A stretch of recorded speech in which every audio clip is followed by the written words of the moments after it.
The Anu are a race of extraterrestrial beings that came to your world hundreds of thousands of years ago. And without going too much more deeply into the story than what we have already imparted to you, suffice to say, the Anu, or as many of you refer to them in ancient text as the Anunnaki, were responsible for infusing their genetic material into the naturally evolved hominid species on your planet that you often refer to as Homo erectus and various similar types of early human form. And with the infusion of their DNA into Homo erectus, thus created what you now consider yourselves to be as Homo sapien, human. Now, the second word, Vikwadesh, is a reference to this early hominid form, Homo erectus as you call it. In the ancient tongue, Vikwa means seed. Desh means template. So it is the seed template that was used to create Homo sapien. The initial manifestation in the ancient tongue, Adama, again translated in some of your stories as the idea of Adam. The idea then, as related metaphorically in some of your early literature, your religious literature, your early scrolls and texts, the idea of the creation of the female form by the utilization of the early male form of Adama to create the female representation of the Eva, or Eva, or Eve. The idea being that this represents, no offense, gentlemen, but the Eva represents the first hybridization upgrade of the human form. I know that many of the females in the audience are pleased to hear this. Therefore, with the Adama and the Eva, you then had the basic idea of the male and female human forms. It does not mean that there were not female forms in the Vikwadesh, in the Homo erectus. Just that the way in which the female Homo sapien was created by the Anu utilized the initial template of the Adama to make sure that it would be, as you say in your language, a hybridization upgrade.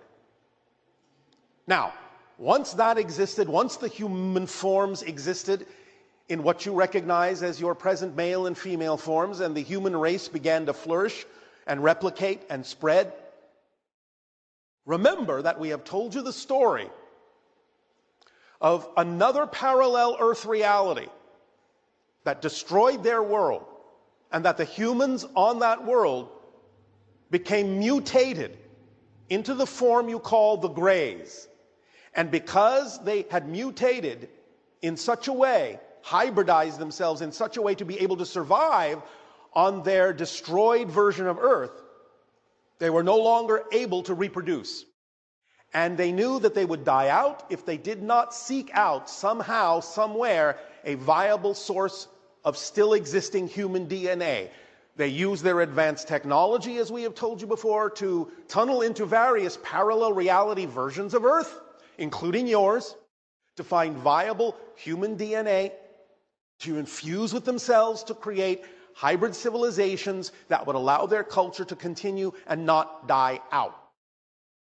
But the idea of the early Grey, in a sense, because it was something that was created that changed them into a form that could adapt to their dying world, in a sense, is the first hybrid race. The Greys in the ancient tongue are the Maz-eh.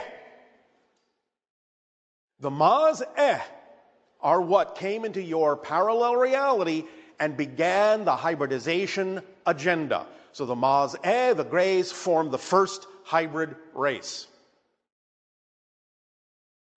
The first hybridization level or phase that followed the Maz-e, or gray beings, is what we call the Mazani. These are what many people in these encounters have recognized as the tall grays. So they are the next stage of hybridization from the grays that began to incorporate human DNA and allowed them to begin to change to something a little bit closer to resembling the idea of a hybrid that could continue their species. But it still was not sufficient for a number of reasons. But they were the second hybrid race and, in a sense, phase one of the hybridization agenda. After that came our civilization, the Sathani. So we are the third hybrid race. We are representative of a 50-50 balance between the grays, the Maz-e, and the humans on your world and other worlds like yours. We are physically and representationally halfway between the grays and what you consider yourselves to be as Homo sapien. We are here, as you can see, to share information with you because we are family, we are genetically connected. You are in many ways our ancestors, and we are your descendants, and we will get to that point a little bit more deeply in a moment. The next phase is what was called the Shah-Yael. This is something that is a little bit more human in appearance, but still containing various aspects of what you consider to be hybrid beings. They still have much larger eyes than you. They are relatively slender like us, but a little bit more toward the human form that you are familiar with. Now, the Shah-Yael, the fourth hybrid race, act in many ways as guides for the fifth hybrid race, the Yael, who are much more human-like, and that's why they are going to be the first hybrid species of the 5 hybrid races that would have open contact with your civilization. They look more or less human. They may still exhibit a few of the ideas of hybrid traits that would make them a little bit different than what you consider a normal or natural human to look like. But nevertheless, the fourth hybrid race, the Shah-Yael, will act in a sense as guides and organizers to help with the agenda of acclimatization for the Yael to be able to interact with your world when open contact begins. So they are working very closely together that way. What follows the Yael is what has been termed the Shah-Lanaya, which in the ancient tongue is the first ones. The first ones being what you typically refer to as the hybrid children that live on the ships that will ultimately be returned to Earth to live among you and begin the process of allowing Earth to blend into and evolve into the sixth hybrid race eventually. This is what we refer to as the next word in the list, the Anunnaki. Now, we have initially told you that our ancient word for earth is Inanni, which basically means the ancestors, but more specifically, it was in its ancient form more Nadea, Inanika, which means the place of the ancient mothers. Again, that's a more literal translation, which has now been condensed over time simply into Ananika, which is the ancestor spirits. But in this case, spirit, not only representing the idea by the word ka of what you consider normal spirit to be, but also the idea of essence.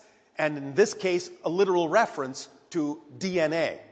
So it is the idea of the ancestor DNA and that which will allow there to be a blending, a harmonization, and a continuing of evolution for Earth to become the sixth hybrid race.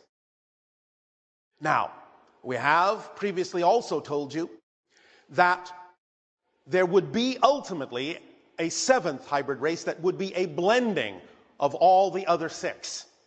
This will be a new type of being that will represent a very different way of existing in physical reality that will exhibit many traits of spirits and other dimensions, will have an interesting expression of power and passion and peace, that will explore and unify many different star systems, many different galaxies in time.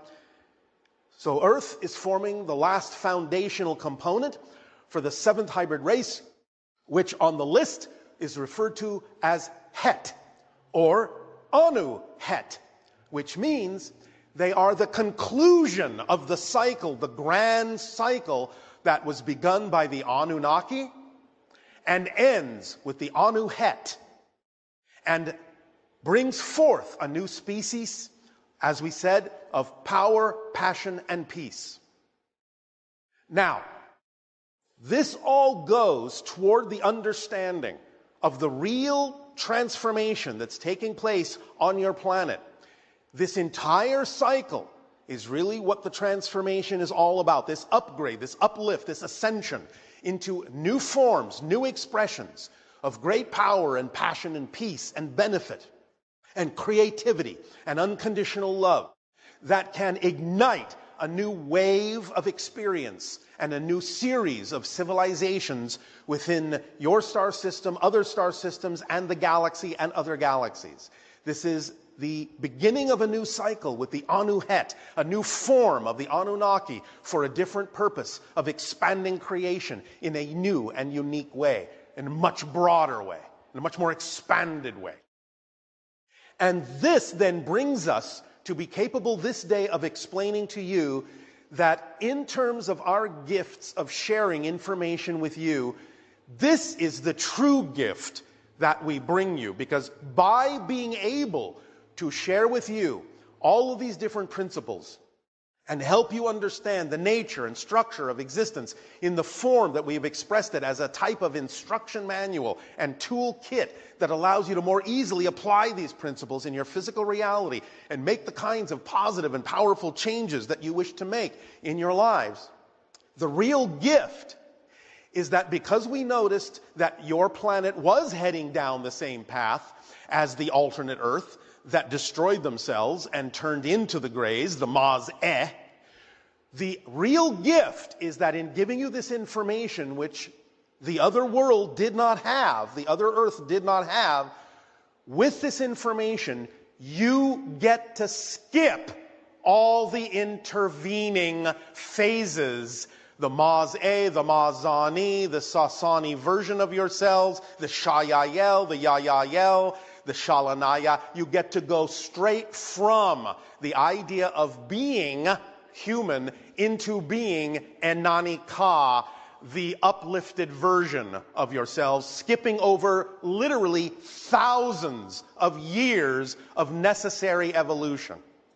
That's the gift that we're actually giving to you by sharing this information with you, to highly accelerate your ability to become the sixth hybrid race without going through what that alternate version of Earth went through in creating or needing to create all those different phases to bring themselves back into balance, back into center. You can skip all of that by applying the information we share with you. That is our gift to you. So, this is, as we have said, the general window of open contact will be sometime, as we read the energy now, between your years of 2025 and 2033. And toward the ending of that window, you will find there will be a high degree of acceleration in the comings and goings of extraterrestrial beings. As we have said, you will be given more information about your true history on Earth, all the way back to Lemurian times, even further back, when there were other civilizations on your planet that you know absolutely nothing about. And from Lemurian into Atlantean times, into Egyptian times, into the idea of what you now consider to be your modern history, many, many bits of information that have been lost to you will be brought back to you by those who have observed your planet for eons and know exactly the history that you have all forgotten. And bringing back that history and changing those history books will allow you to really open up to a bigger understanding of your place in galactic history and how you fit in vibrationally to the idea of creation, and what it is you have chosen for yourselves to perpetuate, what it is you have chosen for yourselves to experience, what parts you are playing in this galactic play that you may have forgotten that you chose to play. And as you go through that awakening and begin to experience technological marvels on your planet and begin to move out into the stars, as we have said, you yourselves will then begin to interact with other civilizations that don't know about a lot of these things, and you will become their mentors. You will become their guides. You will get the practice of interacting with other civilizations in a way of having first contact with them in the same way that we have first contact with you and other civilizations. You will become their UFOs. And they will look up into the sky and see your ships, and they will have their discussions and their dialogues about their relationship to you and their relationship to the stars, and you will guide them along this path as we are guiding you, and others came before you, and others came before us. And you will take your place in that. So can you tell us more about the mantis beings? They are the overseers of the hybridization program. Because the Greys, at one point, decided that they had to give up their emotionality and become a hive mentality in order to accomplish the task, because it was so large. They knew they needed someone to guide them. And so, in a sense, the mantis beings were, well, I'll use your word, hired to guide them. So the mantis beings are the overseers of the hybridization program. I see. So they had to give up their emotionality to reclaim their emotionality in the hybrids. And how are they assisting humanity with that project? Am I assisting you? Yes. Then you know. Perfect. Thank you. Because my civilization is one of the hybrid civilizations that resulted from the hybridization agenda. Okay. Fantastic. Thank you. We are helping to make sure, of course it's your choice, you do not go down the same path that the Greys went down when they were humans on a parallel Earth where they destroyed their reality. Got it. Remember that the Greys are mutated humans. They're not aliens. Can you give us, I guess, a step-by-step example of what the process might look like of actually becoming, I guess, a caretaker of a hybrid child from when we first meet them to everyday interaction? At first, these sanctuaries will be somewhat isolated, and only a few humans will be allowed to interact according to the hybrid children's agenda as to what they feel comfortable or important in terms of the way that they should interact with humans at that time. Humans will synchronistically be attracted in small numbers to these sanctuaries, and over time the numbers will grow as humans and hybrids become more comfortable and familiar with one another. Hybrid children genetically and physiologically equipped to procreate with each other and humans so they can continue to develop newer species from that procreation. Yes. Very interesting. Okay. And I also had a question about what they can... One moment. One of the children said, "Is he asking about our sex life?" And I said, "Yes, he is." And they said, "Okay." Do continue. So I've heard that what the hybrid children consume is like basically raw organic fruit juices or vegetable juices. For the most part, yes. And from my understanding, these foods have high biophotonic resonance, Yes. and that is what is basically charging their cellular regeneration. Also, the electromagnetic field, which helps amplify those things within the natural ingredients, yes. Okay, and isn't it important for individuals like ones that are here to also consume things like that for their own cellular harmonization? Depends upon the individual. Sometimes they may need other things depending upon their process and their path. In general, though, overall, your species is lightening up and therefore losing the urge to consume things that are of a denser vibration. So eventually, yes. But it doesn't mean you have to force yourself to do that if it's not really comfortable for you yet. What are the lives of the hybrid children on the ships? Like, how do they spend their day? Well, they do many different kinds of things. Of course, they are in instruction because, again, they are being taught many different things, not only of your world, but of many other worlds. They are being taught about the universe, but they also play. They also invent their own games. They also interact with many different kinds of beings. They also do their own explorations. They visit other worlds from time to time. They sometimes, again, when appropriate, may spend a little time on your planet, brief periods of time to help them acclimate. But they're not confined to the ships by any means. Well, how do they get from location to location? Again, they may be taken on ships. Okay. Sometimes they also go through what you would recognize as simulations of other worlds. So when are the children coming to the planet? Can you reiterate that again? Again, the strongest window is toward the end of the open contact window, closer to the year of 2033. Okay. But this is not definitive yet, because there are many things that yet need to happen on your planet to determine the exact timing. So you know how in the abduction phenomenon, people are in a dream state, they seem to go through some sort of physiological translation to be able to go on the ship, Yes, right? yes. Is that similar to how the hybrid children might drop in periodically and then leave, or is that even happening? Yes, although their vibrational state contains within it the potential to shift to your vibration a little bit more readily. And so it's more like a lucid dream No, reality? it's more solid than that. It's more solid than that. Yes. Okay. Okay, but they have popped in periodically? Some of them have, and some of them have literally spent time on your planet in those dwellings that are set aside for them to practice living among you. They will, in a sense, play house. Do you understand? Yes. They will do many of the things that you do to see how they relate to those things and how they can get used to those things.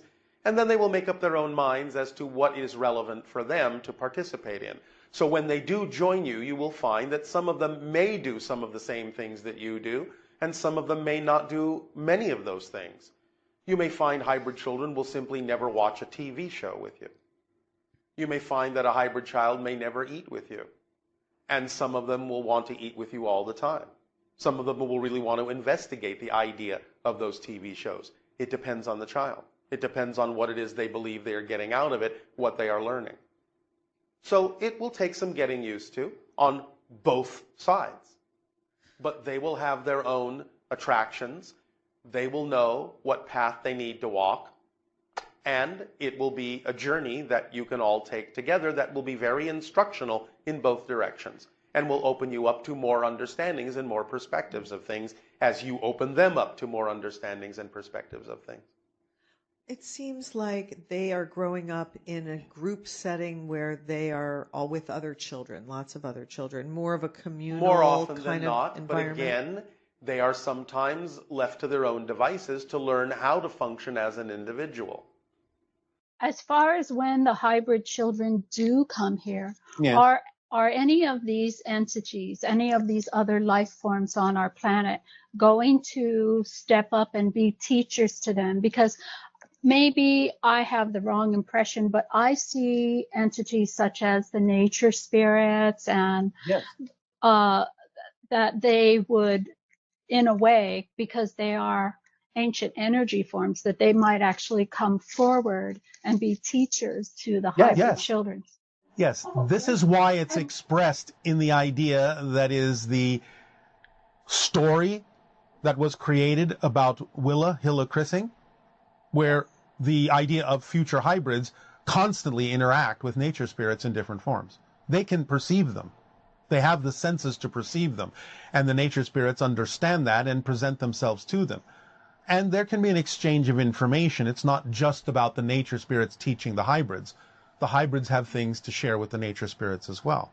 So I think the last thing I wanted to ask about was the sixth hybrid race. Yes. Since this planet is so filled with so much life, is there something from all spectrums of life, like the nature spirits and the whales and the dolphins? Are they also a part of the sixth hybrid race? Well, in a sense, we are being general and specific when we say that, because we're actually talking about the evolution of what you consider to be humanity when we talk about the sixth hybrid race. But again, remember, you're shifting to different versions of Earth in which that already exists, and in which all the life on that version of Earth plays a part in harmony with the concept of the evolutionary progression. For women who have had abortions, Yes. are there sometimes hybrid children involved in that? Sometimes. Usually they will be taken out before that will happen. So it's not like they're removed energetically at one They are level. removed physically. And So in other words, a woman who may find herself unexpectedly pregnant may then suddenly find herself unexpectedly not, because the child has been removed and taken to the ship. you know, yes, I guess I have heard those scenarios before. It just, one thing that comes to me is there was a movie that was from the 50s, and it was called Children of Village of the Damned. We understand the context. And was that like a fear-based, what is this? Why it was a was fear-based that? interpretation of someone who actually tapped into the fact that you do have hybrid children. It's just that they then couched it in terms of your 1950s horror movie. And so probably a lot of people who are hybrid mothers actually saw that when they were children. Yes. So it was just part of the process of getting over our fear of these children that are more advanced than us, that seemingly telepathic. Yes. And hopefully they won't be mean, right? They will not. They will not have glowing eyes, and they will not be mean little children. No. That was, again, just the interpretation of the times.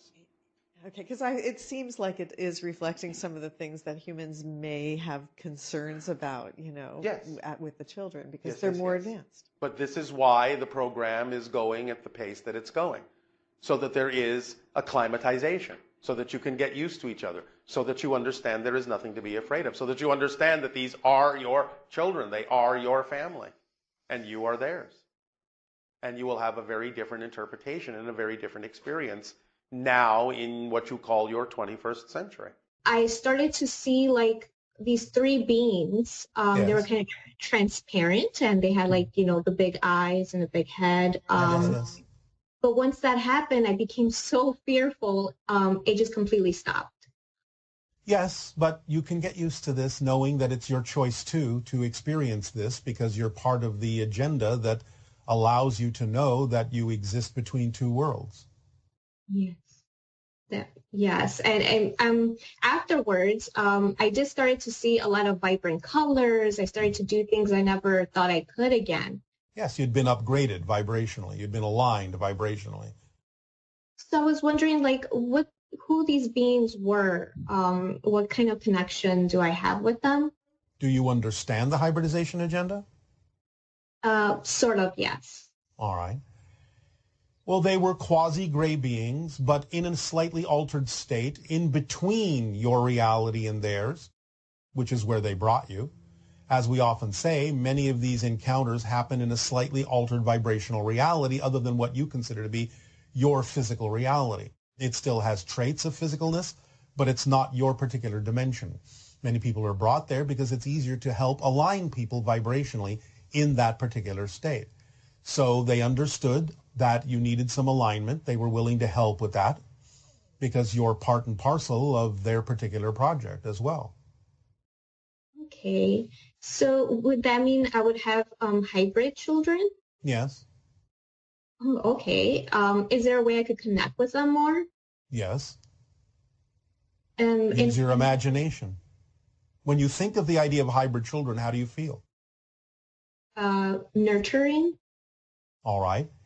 Then anytime you go into a meditative state and allow yourself to express that nurturing energy, that can form a stronger connection for you to any of them.